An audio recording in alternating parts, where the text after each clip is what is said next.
Kapan jadi kuat? Kalau diladenin. Saya tetap mau tobat. Jangan nanti maksiat lagi, so iye munafik. Kalau gua tetap mau tobat, emang kenapa? Di sliding gitu di tempat wudhu, dicegat, ibu lagi ruku nanti disuntrungin, dijambak. Bukan nanya diumpetin gitu sama setannya. Nggak ada, dia nggak bisa apa-apa. Setan, kita di rumah nyalain murotal Al-Quran 24 jam. Betah nggak setan? Enggak. Tapi nggak betahnya dia nggak akan bisa mencet tombol matiin sendiri. Bosen, pleng dipencet, horor juga mati sendiri. Dia bisanya cuma apa? Ngasih was-was. Bosen nih Quran wae, ganti dong yang lain. Kalau kita jawab, kalau saya nggak mau, emang gimana? Mau dibanting gitu murotalnya? Dicabut gitu kabel TV-nya? Enggak. Ya. Kapan baru jadi kuat? Kalau kita ladenin. Ya, jangan diladenin. Ya.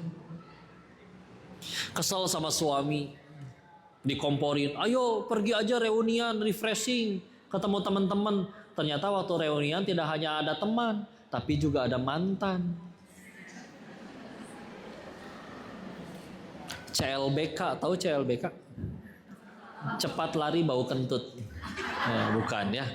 Maaf ya Bu, biar nggak ngantuk, karena ini biasanya siang. Udah makan siang belum? Oh berat ya nggak? Angin sepoi-sepoi lagi ya. Ya, biar nggak ngantuk ya. Ternyata ketemu namanya satu grup, jadi tahu deh nomor ibu. Tengah malam ada WA misterius yang begitu santun. Ya, saya tanya dulu, suara bebek gimana Bu? Kalau suara kucing?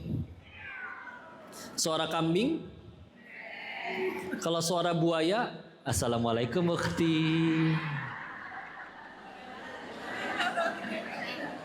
Itu hati-hati ya. Jadi hati-hatilah, di luar itu ada dua spesies. Yang satu buaya hijrah, yang satu lagi playboy syariah. Ya. Dalam bahasa Arab, langkah itu menggunakan kata khittah. Apa? Khittah. Al-Quran menggunakan bentuk jamaknya, khutuwat. Jadi langkah-langkah. Ayatnya jelas, wala tattabi'u khutuwatis syaiton innahu lakum aduwwum mubin. Jangan kalian mengikuti langkah-langkah syaiton, sesungguhnya dia musuh yang nyata bagimu, musuh yang besar sekali bagimu. Kenapa langkah-langkah? Setan tuh sabar. Kalau perlu ajak yang baik-baik dulu. Ya, ingetin tahajud dulu. Yang repot kalau diladenin. Tadi tipu daya setan lemah. Kapan baru jadi kuat? Kalau diladenin. Masih ada waktu buat kita tahajud. Udah tahajud belum? Dibalas lagi sama si ibu. Iya nih aku juga lagi ruku. Ciel.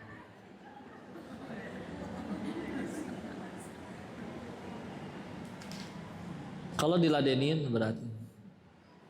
Makanya perintahnya wala taqrabuz zina. Kenapa perintahnya jangan dekati? Allah tahu ada titik di mana kamu nanti nggak sanggup nolak. Sebelum kamu nyampe di titik nggak sanggup nolak, tolak mumpung masih bisa ditolak. Ya.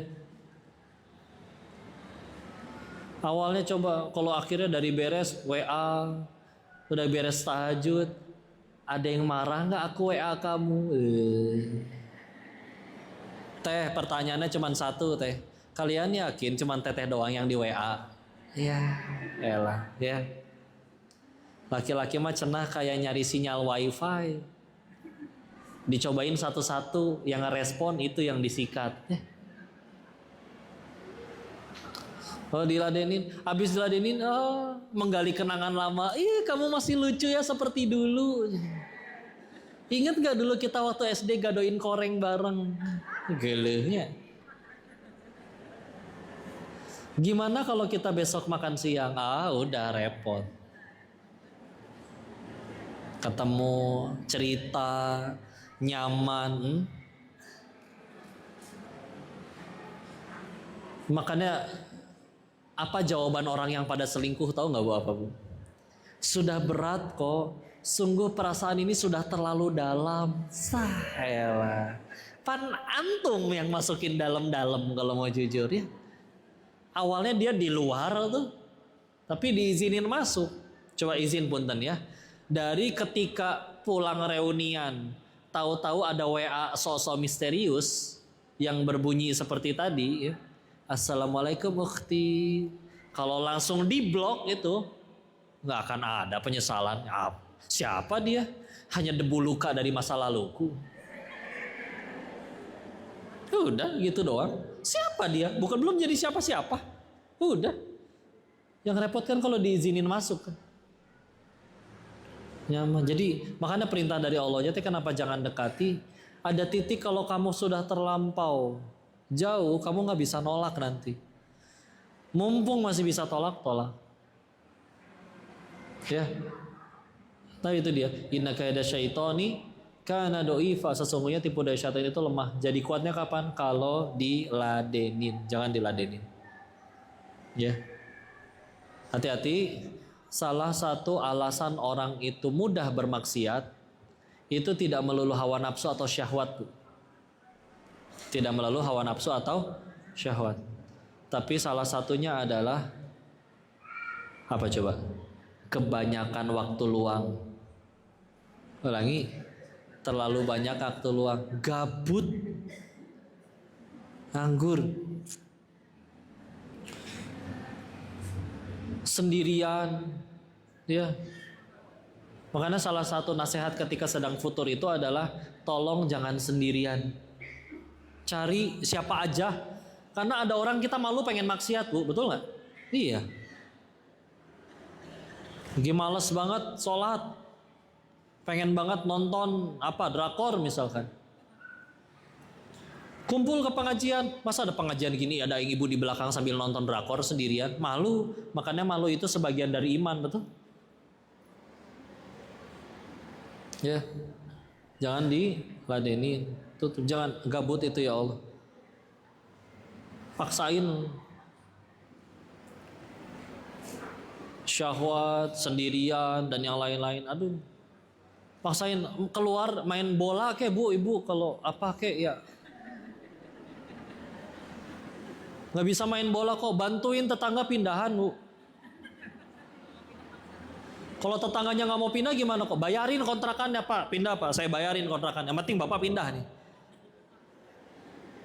Ini hiperbola ya. Tapi pulang nyampe rumah capek, bawa sholat, ketiduran ngantuk, udah mah besok udah kerja lagi misalkan. Karena nggak Pak, bukan berarti nggak boleh libur ya Bu ya.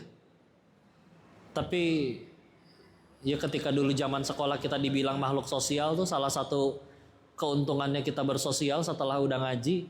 Ya iya ya, kita kalau lagi sama orang kan malu pengen maksiat. Ya.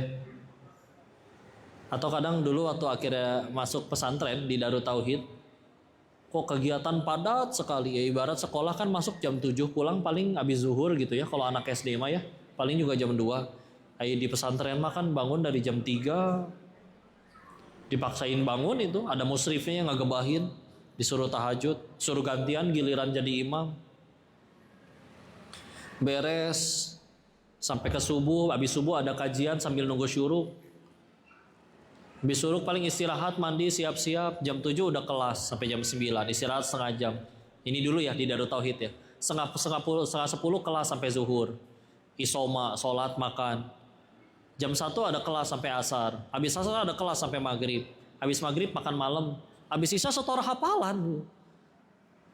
Belum setor nggak boleh pulang ke asrama, nggak boleh tidur. Jam 10 baru nyampe. Udah capek. Jam 3 udah harus bangun lagi. Ada celah nggak buat maksiat? Sengaja.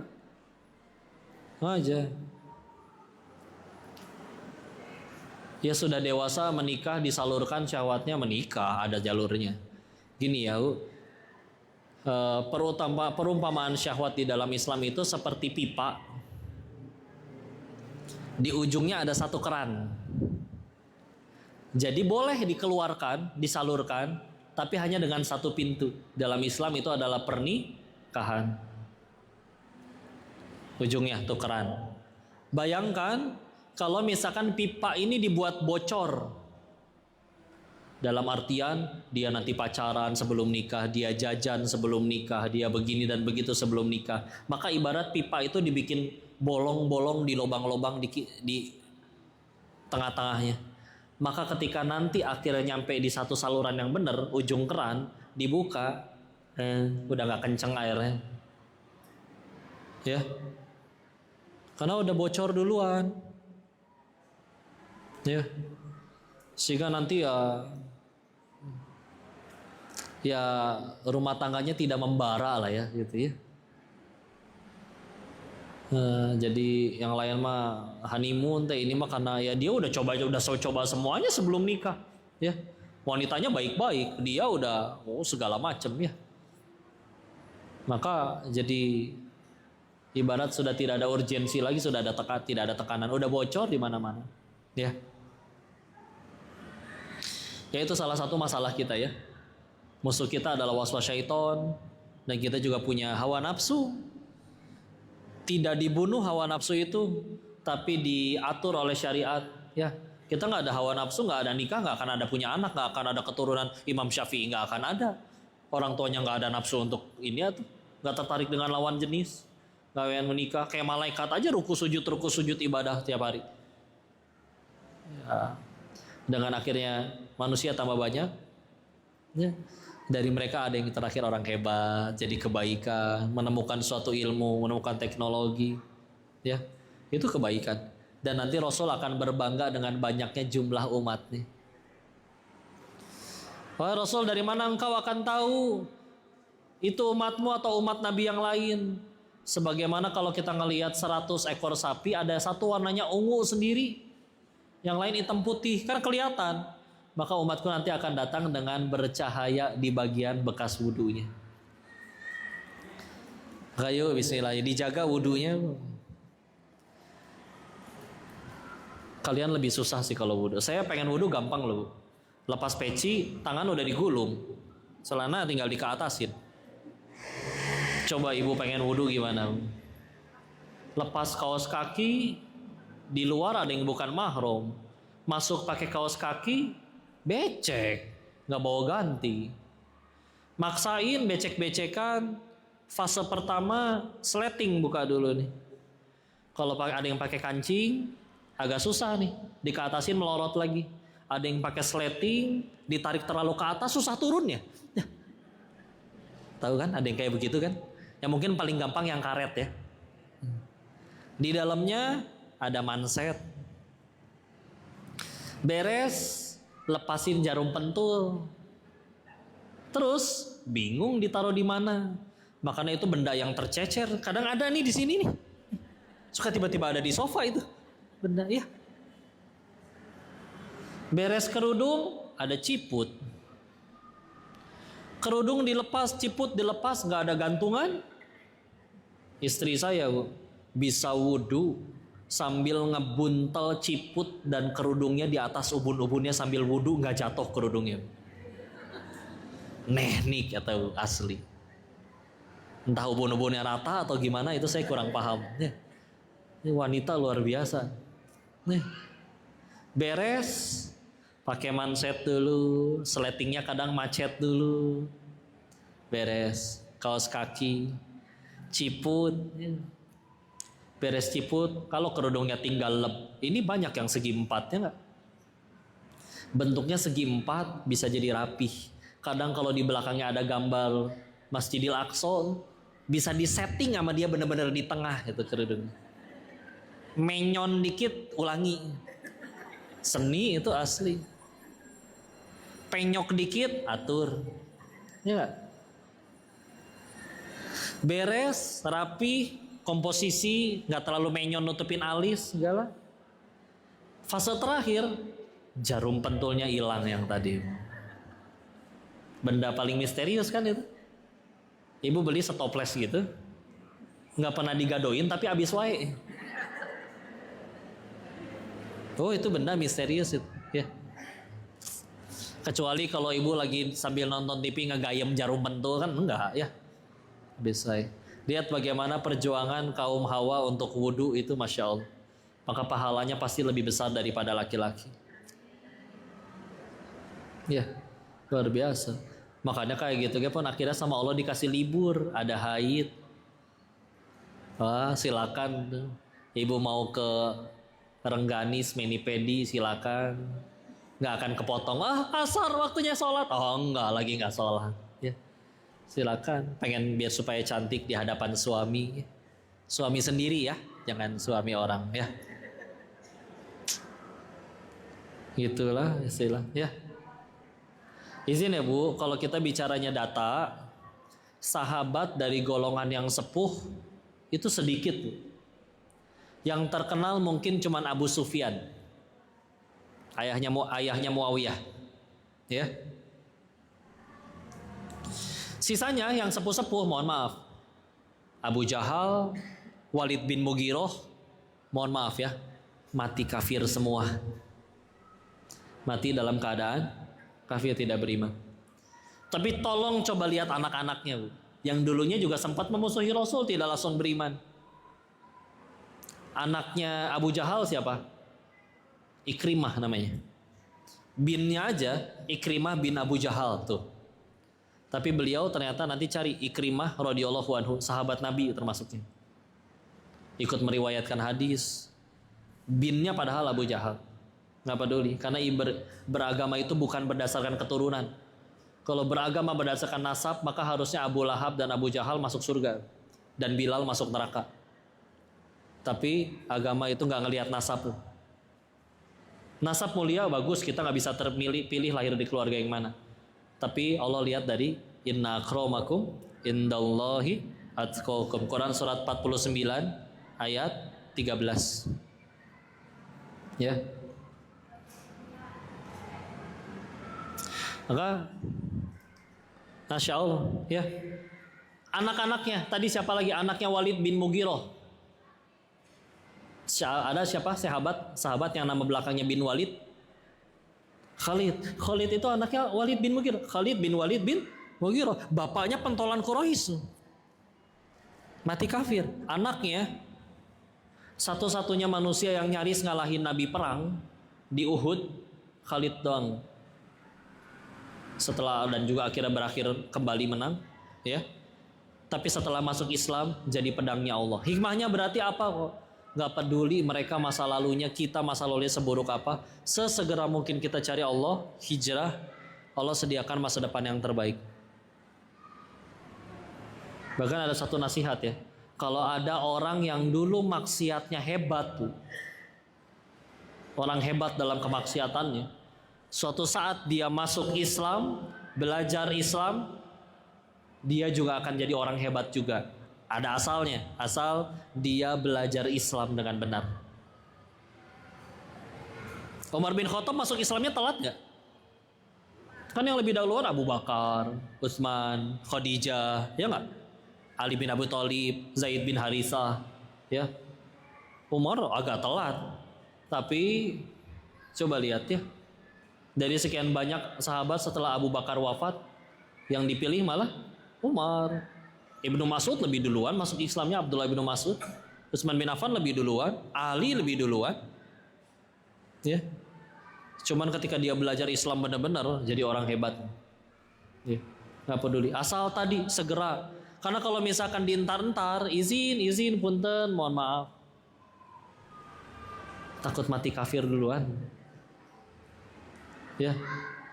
Kalaupun ada yang berkata, kok bisa nggak maksiat 60 tahun, tobat sehari sebelum mati? Bisa nggak Bu?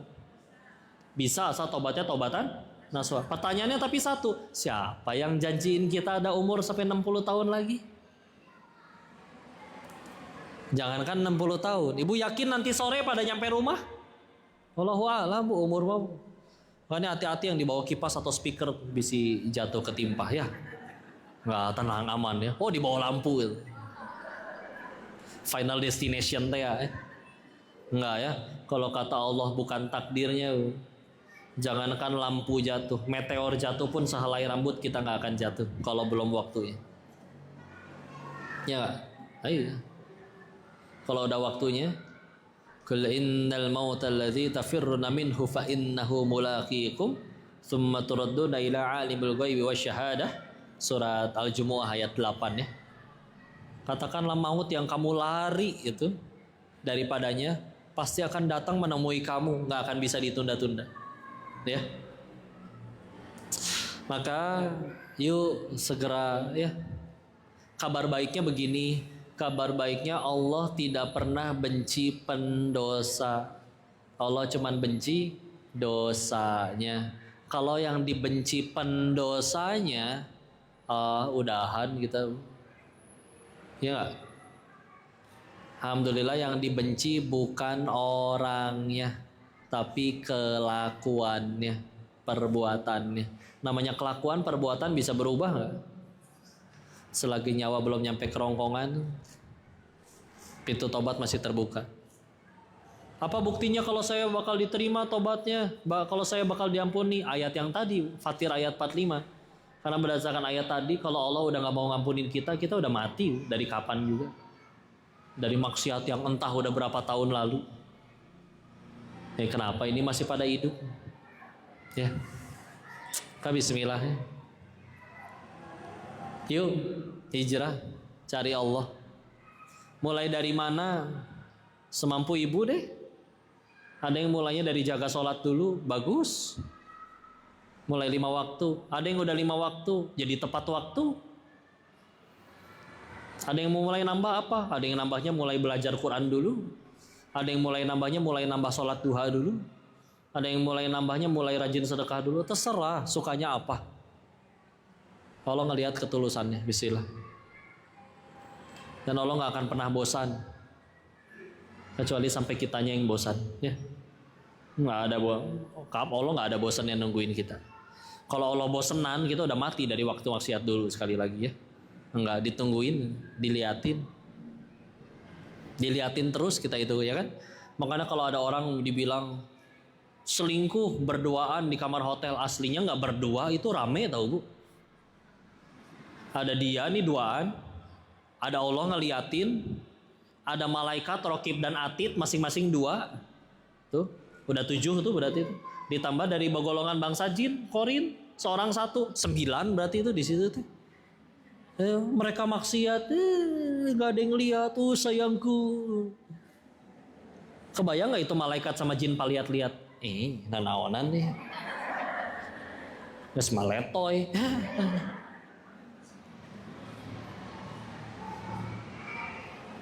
Nggak pernah sendirian kita ya. Cuman gitulah uniknya manusia ya. Allah tahu, dia juga tahu dirinya sedang dilihatin Allah, bisa tetap maksiat. Ketemu tetangga, ada yang bisa nggak jadi maksiat. Mau masuk kamar hotel, selingkuhannya udah nunggu di kamar. Pas dia pengen masuk ketemu tetangga, bapak, istrinya saya lihat di rumah, kok bapak ada di sini sih? Ayo mau ngapain? Panik gitu. Mau ngasih surprise.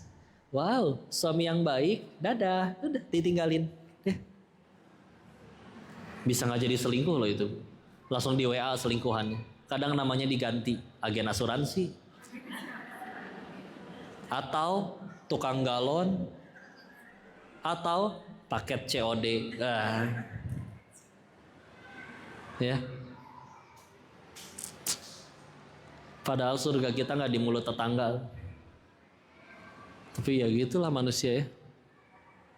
Gara-gara satu tetangga nyaris tahu bisa nggak jadi maksiat. Sejauh ini Allah tahu dia maksiat, dia juga tahu dia diliatin sama Allah, bisa tetap jadi. Ya Allah, kadang kita tuh segitu kurang ajarnya tahu. Ya. Astaghfirullahaladzim ya. La haula wala quwata illa billah.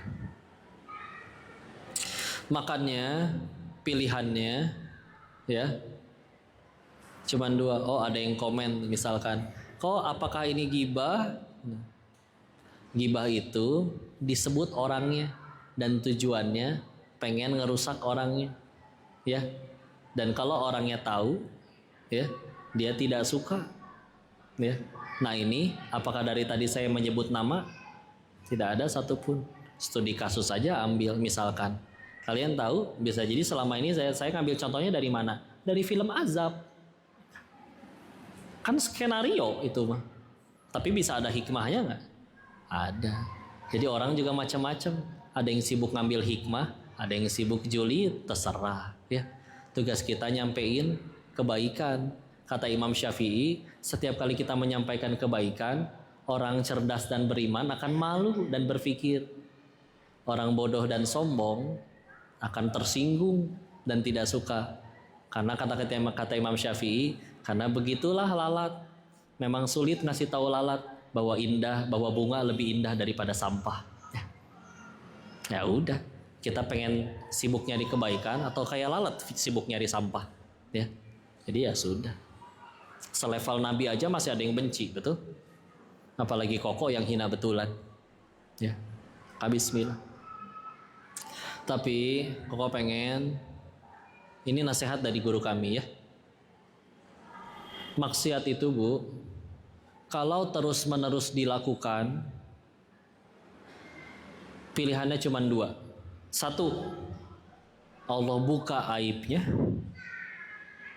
Dua, Allah matikan dia dalam keadaan bermaksiat. Ulangi. Satu, Allah buka aibnya. Dua, Allah matikan dia dalam keadaan bermaksiat. Contoh, berapa banyak kasus perselingkuhan yang baru berhentinya kapan? Ketika ketahuan. Coba kalau nggak ketahuan, ya. Maka kenapa Allah buka aibnya? Allah suka yang ngumbar aib orang. Oh, dia punya pilihan untuk mau ngelakuin dosa yang jadi aib atau enggak. Dia pilih jadi dosa. Dan kadang ada orang yang Tuhannya tuh bukan Allah, tapi Tuhannya mulut orang. Allah tahu dia nggak berhenti maksiat, orang tahu dia baru berhenti maksiat karena sudah diomongin orang. Padahal Tuhan kita mulut orang atau Allah? Karena Tuhannya dia masih mulut orang, ya udah dikasih tahu ke orang oleh Allah, dibuka. CCTV-nya bocor, chatnya lupa dihapus, mudah bagi Allah. Ya, begitu akhirnya ketahuan, jadi berhenti, ketahuan. Padahal mohon maaf, yang ketahuan juga bisa jadi cuma satu kali, yang lainnya tidak ketahuan, tapi cukup untuk membuat dia hancur. Mohon maaf ya Bu, kasus di pengadilan terkait orang korupsi, itu kan yang dibahas satu kasus ya. Misalkan kasus korupsi dengan perusahaan apa atau kasus apa. Punten mohon maaf, yakin korupsinya cuma sekali seumur hidup? Mengebukar cuma satu. Tapi kalau sudah hati tertutup, udah mah bener itu aib kita, bener kita pernah ngelakuin kesalahan itu, ketika orang lain tahu kita tetap marah. Padahal lebih banyak aib kita yang ditutup Allah daripada yang dibuka Allah. Hinaan yang keluar dari mulut orang lebih sedikit daripada kehinaan kita yang asli. Allah tahu kita kalau sendirian ngapain aja, nggak Allah bongkar. Ya, paling Allah bongkarnya sedikit. Si Denis tuh banyak omong. Saya cuma dibuka satu aibnya, banyak omong. Padahal bisa jadi selain banyak omong, saya banyak utang, banyak cicilan, banyak ketombe, nggak ada yang tahu. Ya, Allah cuma buka satu. Jadi kalau kita nggak berani jujur sama diri sendiri, ngambek we terus. Ya, dibuka. Nanti dibuka oleh Allah. Kok kalau dibuka berarti Allah udah benci ya sama dia. Kalau dibuka lalu dibuat jadi netizen saling mencaci dia, pertolongan lumayan. Karena lebih repot gak pernah ketahuan, dibalasnya nanti semua setelah mati. Gara-gara ketahuan dia bisa jadi dipecat, dapat hukuman publik, kemana-mana dicaci. Orang yang mencaci juga iya bisa jadi punya dosa. Tapi kan jadi lumayan PT-PT se-Indonesia transfer pahala gara-gara dicaci maki. Lumayan. Karena lebih repot, seumur hidup gak pernah ketahuan, dibongkarnya nanti di hari kiamat. Oh, lebih repot itu. Lebih repot. Karena kalau dibalas di dunia mah lumayan DP, Bu. Koruptor 9, koruptor 10, ketangkep 1. Kan dia bisa ngambek, kenapa teman saya yang 9 gak ketangkep? Setelah jalanin hukuman bertahun-tahun diwawancara lagi. Gimana perasaannya setelah dipenjara? Dengan tenang, wajahnya teduh, dia menjawab, Alhamdulillah. Kok alhamdulillah sih? Waktu ditangkap ngambek. Shh. 1, gara-gara ditangkap saya berhenti nyolong. Coba gak ditangkap-tangkap, mungkin sampai hari ini saya masih jadi maling. 2, jadi kenal Allah. Di dalam kan kegiatannya itu aja nggak bebas, pengajian lagi, bersihin masjid lagi. 3, lumayan DP, gugurin dosa. Kebayang saya maksiat nyolong nggak pernah ketahuan, ketahuannya nanti semua dibalasnya setelah mati. Maka bisa jadi ini gugurin dosa lebih dahulu. Surganya insya Allah bisa jadi lebih terjamin daripada yang 9 temannya nggak pernah ketahuan, masih dipuji orang. Bahkan dia berkata, Pak, Bu, teman-teman wartawan, tolong ya, kalau kalian tahu dulu siapa yang laporin saya, tolong bilangin makasih gitu ya. Jadi lumayan jalan bagi saya kenal Allah. Maaf saya nggak bisa balas apa-apa. Semoga Allah balas dengan kebaikan yang jauh lebih besar. Saya titip salam ya buat yang ngelaporin. Udah tenang, damai itu. Ya. Tapi kalau fokusnya sama masalah, lihat bu, orang salfok tuh stres. Ibu tahu salfok nggak? Salah fokus. Ya. Contoh, artis ketahuan selingkuh, maksiat, misal ya. Kita tidak nyebut nama satupun, kita mengambil hikmah. Kalau yang dipikirin adalah kontrak sinetron diputus, endorsan hilang, pengikut, followers, fans pada kabur, kalau itu yang dipikirin, stres. Tapi kalau yang harusnya dipikirin apa dong kok? Gimana caranya gara-gara kejadian ini saya jadi diampuni Allah? Mahal itu. Anggaplah dia berhasil sewa pengacara mahal. Dan namanya kembali bersih dan netizen kembali cinta, fans kembali cinta. Sinetron kembali banyak, tapi dia belum tobat-tobat. Maka tetap hancur nanti di hadapan Allah. Pengadilan Allah kan akan datang, semua juga bakal mati. Atau netizen masih menghujat, masih mencaci, tapi setiap malam dia sudah sujud, nangis meneteskan air mata tobat setelah tahajud. Dan Allah sudah ampuni. Allah udah ampuni, siapa bisa mencelakai? Hati-hati ya. Jadi yang pertama, Allah akan membuka aib kalau misalkan ini orang nggak tobat-tobat. Keulang lagi, ya. Kalau misalkan udah kebuka aibnya, masih nggak tobat juga, mau nggak mau pilihan terakhir bu. Apa tadi? Allah matikan saat sedang bermaksiat. Agim pernah cerita waktu kokoh nyantani Darut Tauhid, dan jelas beliau nggak menyebutkan nama tempat ya. Dia cuman beliau bilang adalah pejabat publik, izin ya, saya nggak akan nyebut nama tempat biar nggak di googling, nanti malah dicari-cari ya. Mohon maaf ya, meninggalnya di hotel remang-remang, hotel murah pinggir jalan, tanpa busana dengan sesama laki-laki. Punya jabatan di masyarakat, di pemimpin, di pemerintahan. Matinya hina tidak? Pertanyaan kok ganti.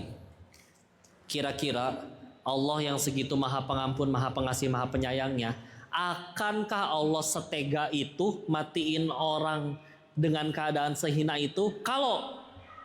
Kalau dia zinanya, selingkuhnya, homoanya ya, baru sekali seumur hidup, bakal setega itu nggak Allah? Kayaknya nggak masuk akal di pikiran saya.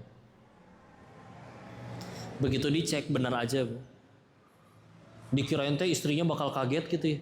Ternyata enggak bu, udah tahu istrinya. Anaknya udah tahu, istrinya udah tahu, bawahannya udah tahu.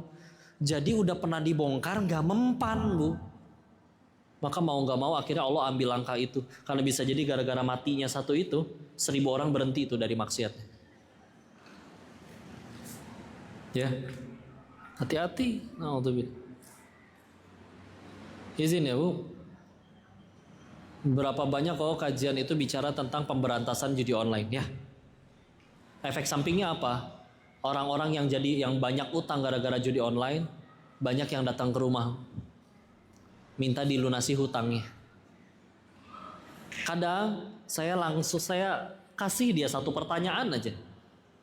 Pak, ini Bapak yang tadinya udah punya harta, punya tabungan, punya kerjaan enak, sekarang dicerai istri, dibenci anak, diusir keluarga, harta hilang, bisnis bangkrut, banyak utang, bahkan tinggal di emperan Indomaret. Mohon maaf ya, saya pengen tanya satu Pak. Bapak judinya cuma sekali seumur hidup atau udah berulang-ulang? Jawabannya apa? Sama. Saya udah gak kehitung kok udah berapa kali main judi. Kayaknya Allah tuh benar-benar kalau benar-benar baru pertama kali lakuin tuh gak akan setega itu gitu, dikasih langsung kayak begitu. Dan ternyata iya, diulang lagi. Orang udah pada tahu dia banyak utang dan segala macam, masih diulang lagi. Maka mau nggak mau tuh sampai ke titik itu. Ya. Karena coba mohon maaf ya, ada orang misalkan main judi, terus misalkan lagi kebagian menang, dikasih menang sama bandarnya, terus dia berhenti Bu, izin mohon maaf ya, demi Allah ya, nggak akan ada bandar judi yang datang nyutus tukang pukul buat datang ke rumah si bapak itu, nyekek istrinya, nyekek anaknya sambil maksa, taruhan lagi nggak lu? Nggak akan ada demi Allah. Berarti kan yang dilawan hawa nafsunya sendiri. Dia dengan sadar main lagi, dia berhenti nggak terjadi apa-apa loh. Tapi kenapa diulang lagi? Ya. Maka hati-hati yuk. Jangan meremehkan sekecil apapun dosa. Karena kalau diremehkan, izin ya, ini juga kejadian nyata. Ini saya dengarnya dari Ustadz Umar Mita. Ada pasangan bersuami istri rutin ikut ngaji dan memang pengusaha. Suatu ketika mereka pengen ngembangin usahanya Bu. Udah gitu, nggak ada yang mau modalin, nggak punya modal, dan nggak ada yang mau modalin tanpa mohon maaf dibungain. Ya, semuanya pasti ya, minta lebih. Akhirnya mereka buntu, tercetuslah, nggak apa-apa kali ya kita pinjam ke bank riba, misalkan. Ya, ini yang konvensional ya. Nanti kita tinggal banyakin sedekahnya. Terjadilah, dan bisnisnya tambah maju, tambah kaya dua-duanya. Tapi ternyata lihat, perhatikan, hukuman dari Allah itu gak melulu langsung ketimpa meteor jatuh, kusta sekujur tubuh, lagi jalan tahu-tahu kepleset masuk ke dalam truk molen. Enggak Bu, itu mah Indosiar ya. Enggak. Tapi pelan-pelan mulai kayak gimana? Apa yang terjadi? Yang biasanya sholatnya tepat waktu mulai kendor. Biasanya kajian, kalau nggak ikut kajian teh nyesel, sekarang tidak menyesal. Ketika sudah meremehkan ibadah, zuhur nggak apa-apa 2:30, asar nggak apa-apa 5:30. Kadang subuh mohon maaf sebangunnya 9:30 baru subuh. Itu pun kalau nggak ada meeting penting. Kalau ada meeting penting bangun langsung ke kantor, tahu-tahu udah ketemu zuhur, subuhnya bareng zuhur dong. Coba ya, dulu nyesel ketinggalan sholat bisa nangis. Sekarang ketinggalan sholat biasa aja. Kalau sudah terbiasa meremehkan ibadah, akan berani untuk ngambil dosa. Biasa jaga pandangan, biasa nggak pernah nyentuh bersalaman dengan yang bukan lawan jenisnya. Sekarang di kantor ada anak magang masih muda, cantik-cantik, mulai cunihin. Tahu cunihin nggak? Mulai suka nyubit-nyubit, gelehnya itu bapak. Ya, dikiranya teh asik gitu. Ya, kayak naudzubillah. Kalau sudah ngerasa terbiasa dengan dosa kecil, nanti akan terbiasa atau tidak takut untuk mengambil dosa yang besar. Terjadilah satu dosa yang secara syariat istri berhak minta diceraikan kalau sudah melakukan beberapa dosa besar seperti itu. Ya. Karena ngerasa dua-duanya udah kaya, udah masing-masing aja sana. Kamu sendiri ya sendiri. ya.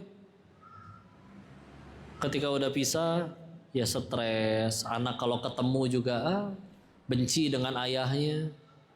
Ketemu cuman bisa seminggu sekali. Seminggu sekali ketemu juga anaknya judes. Gara-gara ngelihat dosa ayahnya kayak gitu jadi benci sama laki-laki, anaknya jadi LGBT. Coba bu, gara-gara ngeremehin ya. Dan akhirnya ujung-ujungnya ketika udah rumah tangganya rusak, udah terbiasa ngelakuin maksiat, orang jadi punya tahu aibnya, musuh-musuhnya bisa manfaatin itu untuk nyerang dia. Pelayanan juga pasti menurun, produk kualitas juga masih menurun, punten ya, bangkrut ujung-ujungnya. Diawali karena meremehkan dosa. Kok kita pasti berbuat dosa, betul. Tapi setelah kita habis maksiat gak mati, segera tobat. Sholat tobat kalau bisa ya. Sholat tobat waktunya kapan? Sholat tobat itu waktunya bebas. Kalau ditanya kapan waktu terbaik untuk sholat tobat, kalau boleh jujur adalah sesegera mungkin setelah habis kita maksiat gak mati. Kalau ada yang bisa kita lakuin setelah itu, kalau bisa sholat tobat. Jadi segera, gak kejeda gitu. Memang kalau ternyata itu udah masuk waktu zuhur dan belum zuhur, silakan yang wajib dulu. Tapi kalau misalkan ya dia maksiatnya jam 8 pagi, sholat subuh udah, duha udah, zuhur belum, masa sholat zuhur duluan, maka akhirnya dia maksiat dan dia pengen tobat jam 10-nya.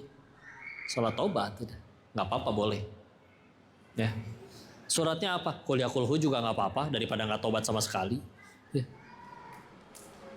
Yang penting tobatnya serius, betulan. Juga jangan berani meremehkan pahala sekecil apapun, karena pahala itu nggak ada yang kecil selagi ikhlas. Tadi sebelum di sini Koko kajian di Rosniah BNR. Kalau di situ bahas kitabnya kemarin Al-Hikam sudah tamat, sekarang bahas kitab Syekh Nawawi Al-Bantani Nasoihul Ibad. Di muqaddimahnya sang penulis menuliskan pengalaman Imam Ghazali yang dia bermimpi ditanya sama Allah, amal apa yang kau persembahkan untukku? Ya kita kan secara umum, wah saya nulis kitab ini, wah saya mengajar di sini, murid saya ribuan orang, bla bla bla begitu ya. Ternyata amalannya Allah terima yang mana? Ketika beliau pernah menulis, lalu seekor lalat datang untuk meminum tintanya, karena sifat kasih sayangmu kamu berhenti sejenak membiarkan dia minum. Baru akhirnya melanjutkan menulis, amalan itu yang Allah terima. Allah berkata kepada malaikatnya, masukkan dia ke surgaku. Sesuatu yang kita anggap merasa kecil, tapi kalau ikhlas lillahi ta'ala, besar di sisi Allah. Sesuatu yang kita ngelakuinnya besar, misalkan ya, ibu saking kayanya berangkatin 1000 orang haji, furoda lagi.